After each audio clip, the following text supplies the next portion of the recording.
Good morning and welcome to the Sunday special of Dr. Lamba's Awakening Call. Every religion has universality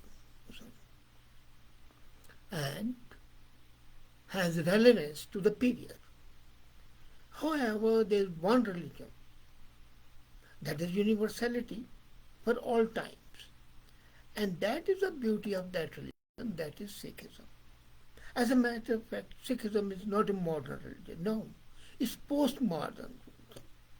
It has all the attributes which the postmodernity has. And that's what makes it stand out and appeal to the people who are not even religious. The focus of Sikhism, if properly understood, is on the characteristics of the postmodernism and emphasizes that Sikhism is really the postmodern religion of the world, rather the only one. Now, what is postmodernism? We always say we are very modern. And if we are modern, how can a religion which was created 500 years back be postmodern? There has been a chain of interlinked eras for all time. And that interlinking makes or demarcates the religions. Numerous and verified classifications have been presented from the historical viewpoints. For the sake of brevity, I would like to identify only three major eras, namely the pre-modern, the modern, and the post-modern. And if you find the attributes of each era were different, the values were different, the issues were different. Pre-modern era was between the 14th and the 17th century. It's also the Renaissance period of vigorous artistic and intellectual activities. Then came the modern era, which is Cartesian or Kantian era, encompassing of the 18th and the 19th centuries. It is the era characterized by rationality, individual subjectivity, and interiority with self-sustaining autonomy.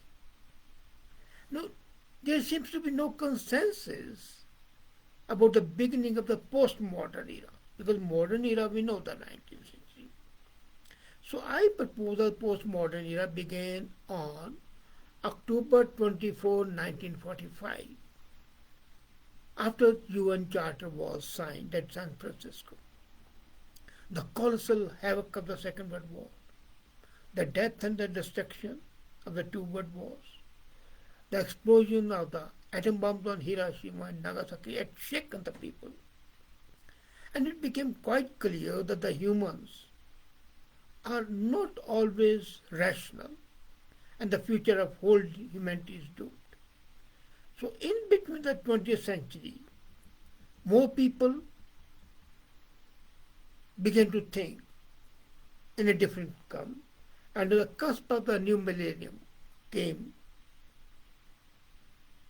September 11, when tragedy of terrorism leading to the wars in Afghanistan, Iraq, and so on. And this reminds, the situation was so horrible that what Guru Nanak wrote, Jagat Jalanda Rakh Hai, Apni Kirpatar, God, please save the world, it is on fire. Now you would say, what are the characteristics of postmodernism and how do they reconcile with the attributes of Sikhism? First is unique features of the postmodernism and how they are different. And as a matter of fact, you would find that the scripture, Guru Granth, is replete with those attributes which we deem to be the postmodern attributes. First is the reality transcends sensual experience. This is a postmodern attribute. Postmodernism has questioned the empirical methods of the modern era in search of absolute reality. It contends that the ultimate reality can never be found through senses, and scientific instruments, and reality cannot be determined objectively. It's more complex than meets the eye. Now, this is exactly what Guru Nanak, the founder of Sikhism, asserted. जो दिसे सो संचो,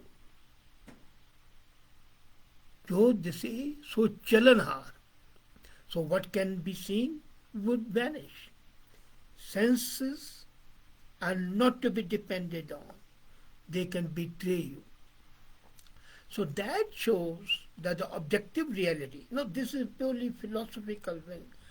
It has nothing religious, but jo dise so chalanhar is a pure postmodern attribute where sensual reality is not to be accepted.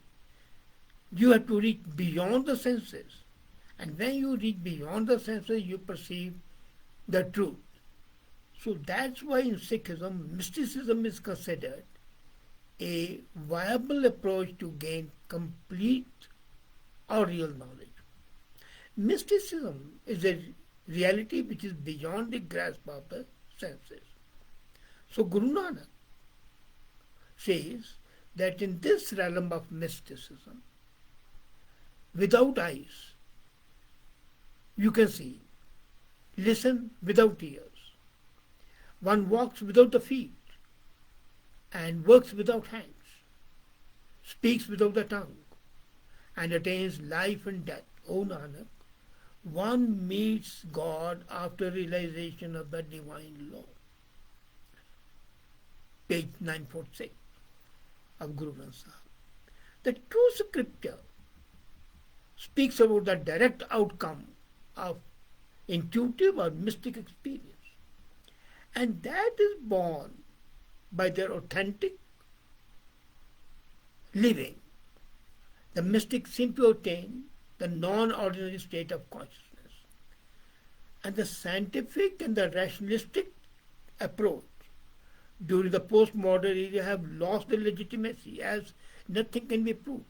As we have seen, they used to say that there are certain number of planets and now the exoplanets. There's replication of the earth. And now comes the news, we are the only one, we are no equal in the world from NASA. So the quantum physics and the chaos theory are the prime examples to demonstrate that the so-called science cannot make reliable predictions. The truth transcends, and this is exactly soche sochno hovi, ye sochi lakhwa. You can keep on thinking, it won't happen. But then you meditate, you connect with the God, with the nature, with yourself. Then the second attribute of postmodernism is the age of globalization. And due to large number of significant technological advances in the postmodern era, the world is shrinking. So the buzzword is globalization. But then at the same time, it's also an age of anxiety. We are living in a very confused milieu. In this shrinking but volatile world, the dire need of a universal religion was felt. And as a matter of fact, from the gallery of many religions, Sikhism stands out. Reverend Atul Bradshaw, a Catholic priest, adroitly calls Sikhism the only religion as a message of hope. Now it's a universal word faith. And they cease to think of religion as just another good religion. The religion preached by Nanak is the faith in the new age. It completely supplants the former dispensations of the older religions. After studying Guru Granth, Guru Nanak, and if you look at Guru Granth, Guru Nanak proclaimed, है नहीं हिंदू, है नहीं मुसलमान. I'm neither Hindu nor Muslim. And this is what he said in Mecca. He said, you cannot divide people on the basis of religion. So then, between this dichotomy, there is a third. And that is tertium quid, the Latin term about Sikhism. The third something is unique. And as Guru Granth is a truly interfaith scripture.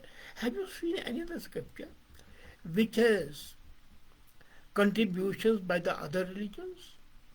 Muslims. Christians, of course, were not known at that time, otherwise they would also have been included.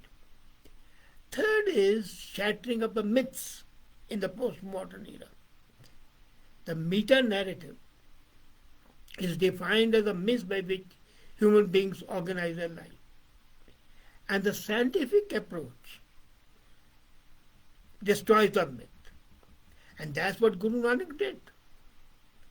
He was a revolutionary iconoclast of myths and holy rituals. Went to Hardwar and derided the custom of giving water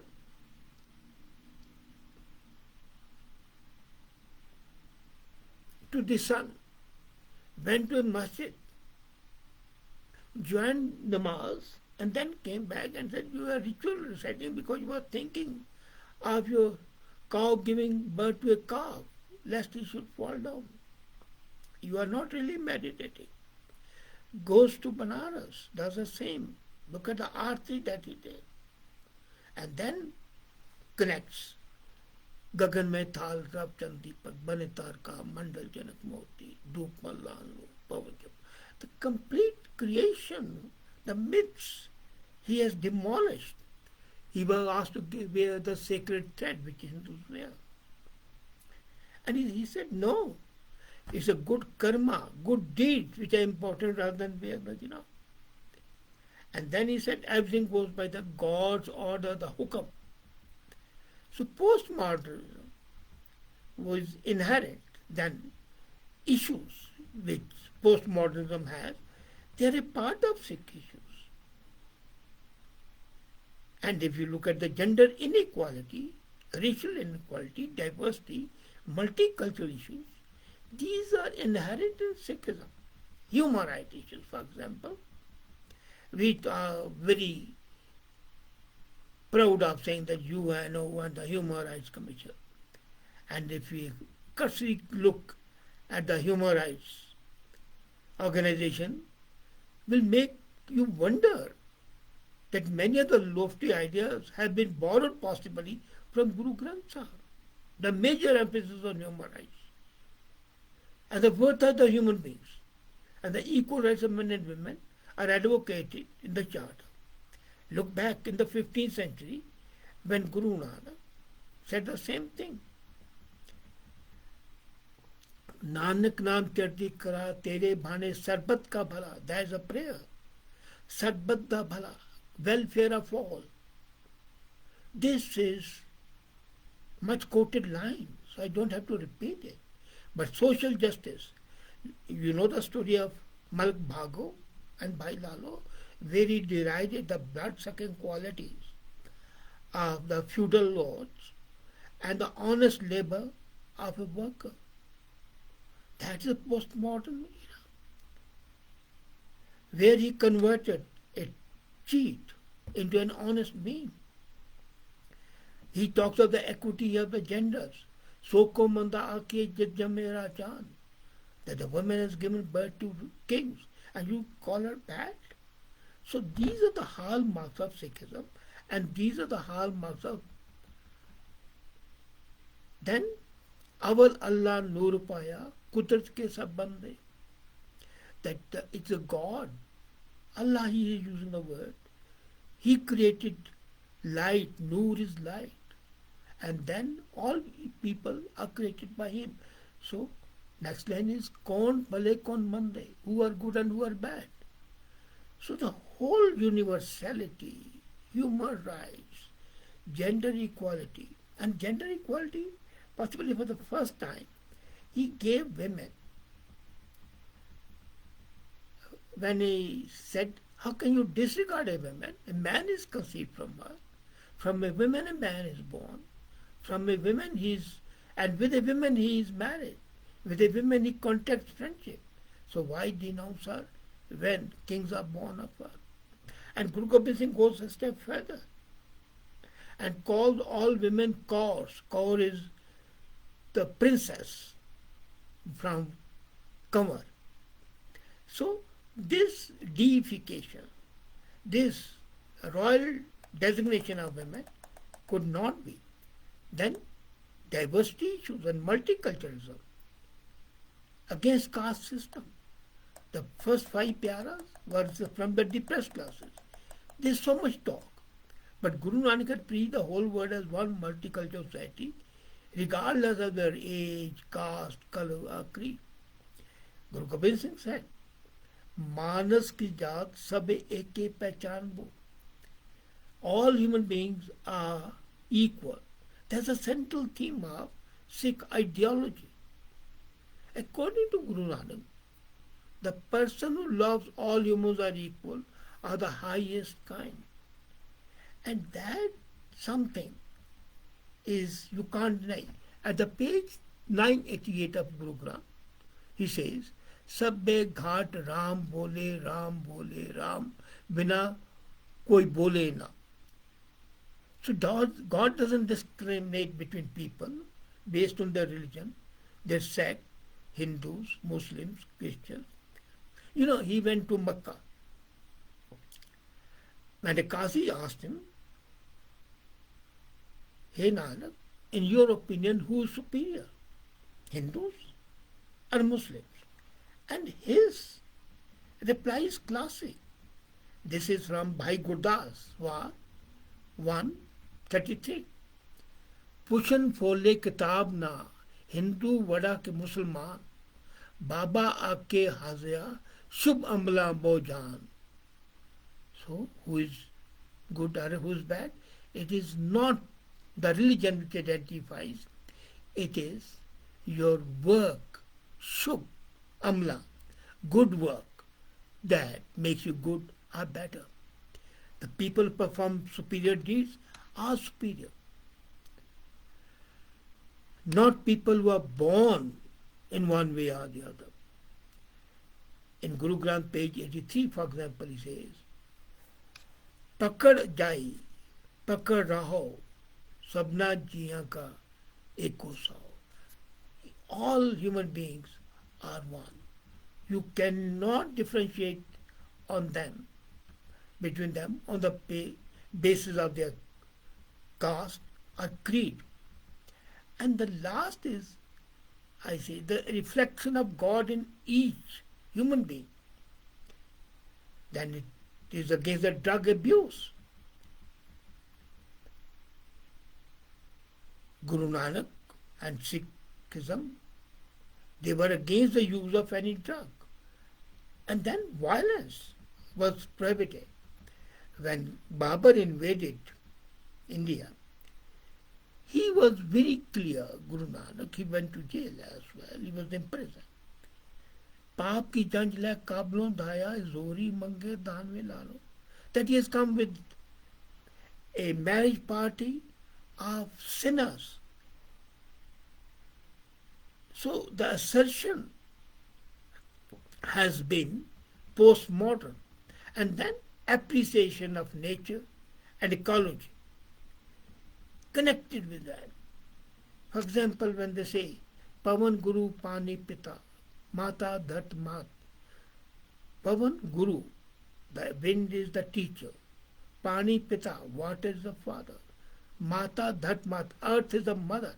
Now, can there be anything more sacrosanct when you take the elements of nature to be your parents, your teachers, your guides, and then on another place, for example on page 463, अपने आप साजो अपने रचो नाओ दोई कुदरत साजे कर आसन दिखो जाओ.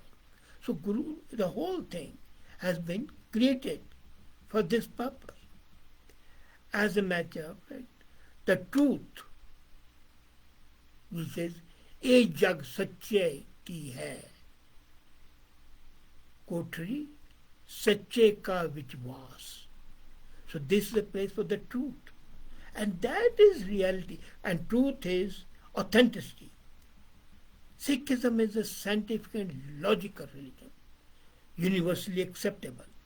And I was amazed when I said Pearls Bach, a Nobel laureate novelist, saying that Sikhism is the only logical reason and the Naнаkian philosophy, these are the hard words, are the hope of survival of humanity in these troubling times. Really, this religion, much ahead of its time, is very pertinent today, logical and pertinent. It is relevant. And that is what is more important. There has been a comment. What do you say on Sikhs killing innocent people in the name of blasphemy in holy places? Absolutely condemnable. No scripture and no guru would ever condone it. Whether they are indulged in blasphemy or not, nobody has a right to kill. Second comment is, what about carrying weapons in the Gurdwaras? Well, weapons have been sanctioned in Sikhism. Let's be very clear. Kirpan is an integral part, and if they carry them, there are no harms. Then removing chairs and burning them out, removing Guru Granth Sahib, kept in here. Well, that is something which fundamentalists do. But Guru Nanak never did that. You know, Guru Gobind Singh prayed to Shiva. De Shiva Varmoye. He wrote a complete poem in favor of Durga, Chandi di war. And Sikh prayer starts with Pritham Bhagavati Simar ke Guru Nanak lai dhai. There's another comment by Rashmi Gola. She writes, the Gurdwaras are shut for small Sikh cause. No. Gurdwaras are not shut for lower classes, not at all. As I told you, the first 5 Khalsas were from the Dalis, from the lower classes. And Gurdwaras have 4 doors. They are open on all sides, not in lower classes, even non-Sikhs, Hindus, Muslims. And you know, at the time of calamity when the Sikhs have langar, do they object to that? They don't. So to say that this is a part of that is absolutely wrong. There's another comment. Is it a cult? No, it's not a cult. Some people, Orthodox people, might try to convert it into a cult, but it is not a cult really, it's a religion. Cult is which has rituals. There are no basic rituals prescribed. You can do, their Sikhs can be clean shaven, they are called Saidhari Sikhs. They can be having beards. So cult concept is not relevant even. Cult is something which has a meaning. It's a cloistered society. And Sikhism is not cloistered. Secondly, Sikhism, like Hinduism, doesn't believe in conversion. Now Hindus are saying Ghar Vapsi and others, but Hindu religion doesn't believe in conversion. Basically, it's a very Catholic religion. Same is about Sikhs. Have you ever seen Sikhs propagating that come and become Sikhs the way the Christians would do or the Muslims would do? No. So, those concepts are there by the small-minded people. And saying that Gurdwara are shut, no way. There have been, now, there's another comment by Rashmi Gola, a very pertinent comment, I must praise that the sex ratio, yes, there has been unfortunate infanticide of the women, of the girl children, which has been condemned. As a matter of fact, that's anti-Sikh philosophy. That is not a Sikh philosophy. But then, do you blame the religion for the faults of some misguided people?